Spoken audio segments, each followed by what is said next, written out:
Change your hand writing, change your life. ఇక్కడ నేను పిల్లలు క్యాపిటల్ అండ్ స్మాల్ లెటర్స్ రాయడం జరిగింది బోర్డు మీద. చూడండి, ఇక్కడ క్యాపిటల్ లెటర్స్, స్మాల్ లెటర్స్ రాశాను. అలాగే స్మాల్ లెటర్స్ జోన్స్ వైజ్గా రాశాను. అలాగే క్యాపిటల్ అండ్ స్మాల్ లెటర్స్ను పక్కపక్కనే వేరియేషన్ చూపిస్తూ మీరు ప్రాక్టీస్ చేయాలి.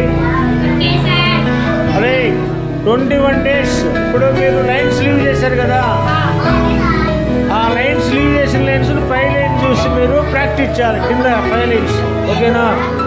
అలా సైలెన్స్, సౌండ్ రాకూడదు. మీరు మీ ఛానల్లో అంటే మీ సెల్ ఫోన్లో యూట్యూబ్లో నేను ఒక బోర్డు మీద ఒక నేమ్ రాస్తుంది, దాన్ని సెట్ చేస్తే మీరు కూడా చూసుకోవచ్చు ఈ వీడియో ఇంటి దగ్గర. సరే, ఇప్పుడు మీరు వీటిని క్యాపిటల్ అండ్ స్మాల్ లెటర్స్ మీరు జోన్స్ వైజ్గా ఒక 21 days ప్రాక్టీస్ చేయాలి. 21 days ప్రాక్టీస్ చేస్తే మీకు ఒక మంచి హ్యాండ్ రైటింగ్ మీ సొంతమవుతుంది. స్టూడెంట్స్ రాసేటప్పుడు స్ట్రైట్గా కూర్చోవాలి. ఎవరు కూడా స్ట్రైట్ కూర్చో. రాసావా? సి రాసావా? సి రాసిన తర్వాత మళ్ళీ క్యాపిటల్ డి ఎక్కడుందో తీసుకొని మళ్ళీ దాని పక్కన స్మాల్ డి రాయండి. క్యాపిటల్ డి ఎక్కడుందో తీసుకొని దాని పక్కన స్మాల్ డి జోన్స్ వైజ్గా రాయండి.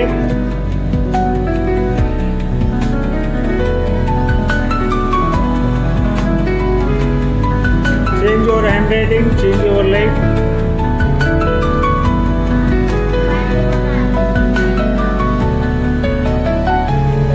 ఫస్ట్ మనం క్యాపిటల్ ఏకు స్మాల్ ఏ రాసామా, 5 లైన్స్ లీవ్ చేసుకున్నావా, మళ్ళీ క్యాపిటల్ బి ఇక్కడ ఉంది కదా, క్యాపిటల్ బి, ఈ క్యాపిటల్ బికి ఈ స్మాల్ బి పక్కన రాయాలి. తర్వాత క్యాపిటల్ సికి స్మాల్ సి పక్కన రాసినాం.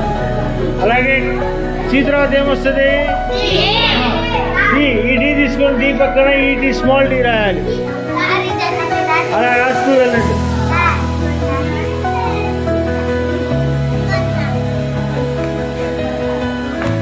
Right, very good.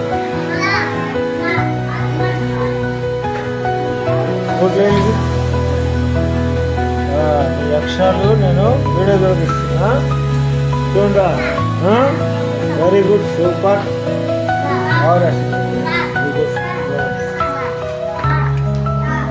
అందరూ వద్దులే, ఈ అమ్మాయి డబ్బులు రైట్ చాలు. ఏంటంటే మీరు బాగా 21 days ప్రాక్టీస్ చేయాలి. డైలీ ప్రాక్టీస్ చేసి, అంటే అన్ని ఒకే రోజు చేయొద్దు. ఒకరోజు ABCD ఆ 4 లెటర్స్ చేయండి ఒకరోజు.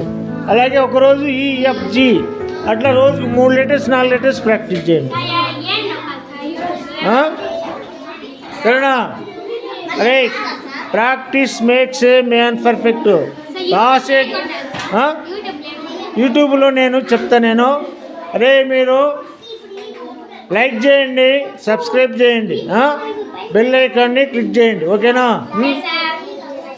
అలా అందరూ చూడండి, మీ క్లాసులు చూడండి. చూసి మీ మమ్మీ, మీ డాడీ వాళ్ళకు కూడా చూపించండి. ఇట్లా మాకు సారు వచ్చి హ్యాండ్ రైటింగ్ క్లాస్ చెప్పాడు, నేర్పించాడు అని చెప్పేసి, ఓకేనా?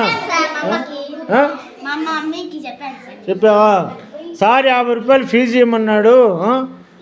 అరే, మీరు ఎవరికి 3 ఇచ్చారు, మిగతా వాళ్ళు తెచ్చేయండి, రేపు సార్కైనా తెచ్చేయండి, హెచ్ఎం సార్, ఓకేనా? ఇక్కడ మీకు ఇలా లెటర్స్ ఎవరు నేర్పలేదు కదా, నేర్పిస్తే ఇప్పుడు మీ యొక్క హ్యాండ్ రైటింగ్ మారిపోద్ది అన్నమాట బాగా, ఓకేనా? సరే.